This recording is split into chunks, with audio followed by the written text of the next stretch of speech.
1997 সনের 7 অক্টোবর দৈনিক জনকণ্ঠ পত্রিকা যখন আমার বিরুদ্ধে লিখল, সেই পত্রিকায় সাঈদীর ওপেন চ্যালেঞ্জ 8ম পাতা 1997 7 অক্টোবর, এত বড় 2 কলমে হেডিং।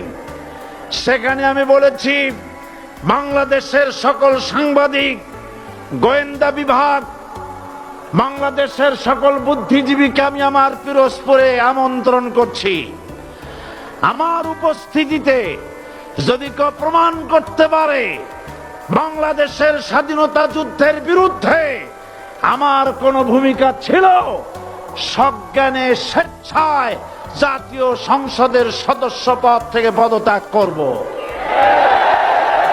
3 বছর পার হয়ে গেছে, আজ পর্যন্ত কেউ এই চ্যালেঞ্জের মোকাবেলা করে নাই। সুতরাং আমাকে যারা রাজাকার বলবে, তারা পিতৃ পরিচয়হীন অবৈধ সন্তান। 1971 সনের, শোনো মুসলমানেরা, 1971 সনের কোন কাদা সাঈদীর গায়ে লাগে নাই।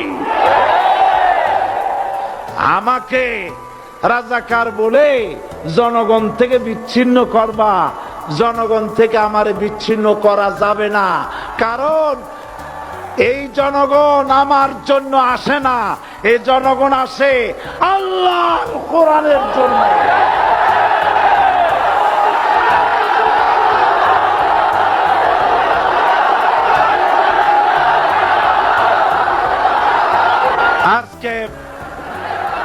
আজ যারা ইসলামের কথা বলে, তারাই রাজাকার, তারাই মৌলবাদী। মৌলবাদী বললে আমরা অসন্তুষ্ট হই না, কারণ মৌলবাদী শব্দটা আসছে মূল থেকে। মৌল শব্দ এসেছে মূল থেকে। মূলবাদী তার মানে যারা মূলে আছে। মূল হলো কোরআন, মূল হলো হাদিস, মূল হলেন আল্লাহ, মূল হলেন আল্লাহ রসুল। আমরা আছি মূলে। এখন বলেন তো, মূলের শক্তি বেশি না আগার শক্তি বেশি? আমাদের যারা মৌলবাদী বলে, ওরা হলো আগাবাদী। মূলে আছে কত কোটি? 12 কোটি। মূলে আছে কত কোটি?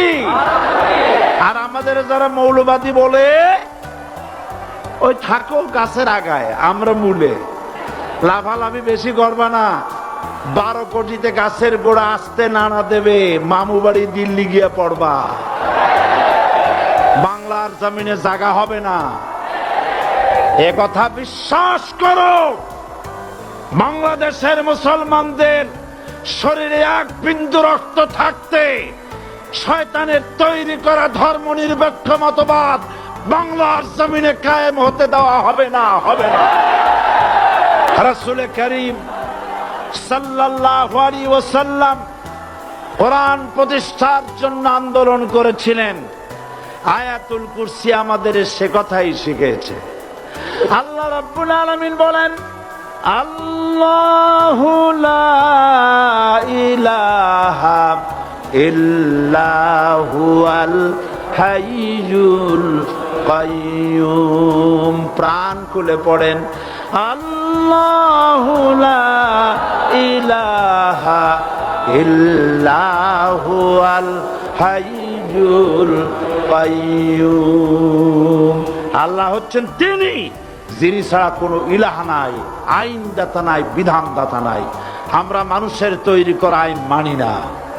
12 কোটি মুসলমানের দেশে আইন তৈরি করবে মানুষ, আমরা মানব না।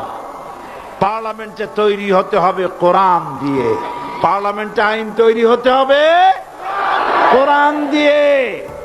সুতরাং ভয় যতই পান আর যতই ষড়যন্ত্র করেন, 4 দল যখন একত্রিত হয়েছে, ঐক্যবদ্ধ থাকবে, সরকার ঐক্যবদ্ধভাবে গঠন হবে, নির্বাচন ঐক্যবদ্ধভাবে হবে এবং কোরআন হবে, আল কোরআনের পার্লামেন্ট হবে বাংলাদেশে।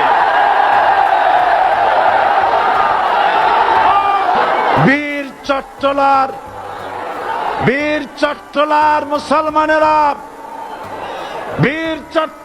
মুসলমানেরা স্বাধীনতার ঘোষণা এই চট্টগ্রাম থেকে স্বাধীনতার মহান ঘোষক প্রেসিডেন্ট জিয়াউর রহমান সাহেব দিয়েছিলেন। এই চট্টগ্রাম থেকেই ইসলামী রাষ্ট্রের ঘোষণা হবে।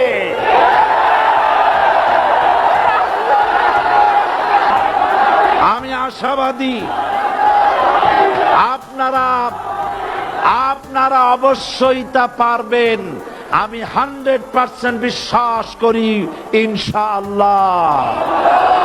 কারণ যে ষড়যন্ত্রের মোকাবেলা করে স্থানীয় রাজনৈতিক দলের নেতৃবৃন্দ কোরআনের মাহফিল সিনায় এনেছেন, আমি প্রথম দিনই বলেছি চট্টগ্রাম তাফসিরুল কোরআন মাহফিল কোন রাজনৈতিক দলের প্রতিনিধিত্ব করে না।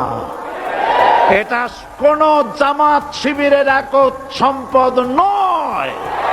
এটা চট্টগ্রামের মুসলমানদের কলিজার টুকরা তাফসিরের মাহফিল। চট্টগ্রামে থাকবে ইনশাআল্লাহ কিয়ামত পর্যন্ত। 144 ধারা 288 হয়ে গেছে। ষড়যন্ত্র পায় পায় চলে গেছে। আমি ওই সব ছেলেদের বলি, সরকারি দলের ছাত্র হইয়া মুসলমানদের বিপক্ষে যাইও না। এদেশের ভাগ হয়ে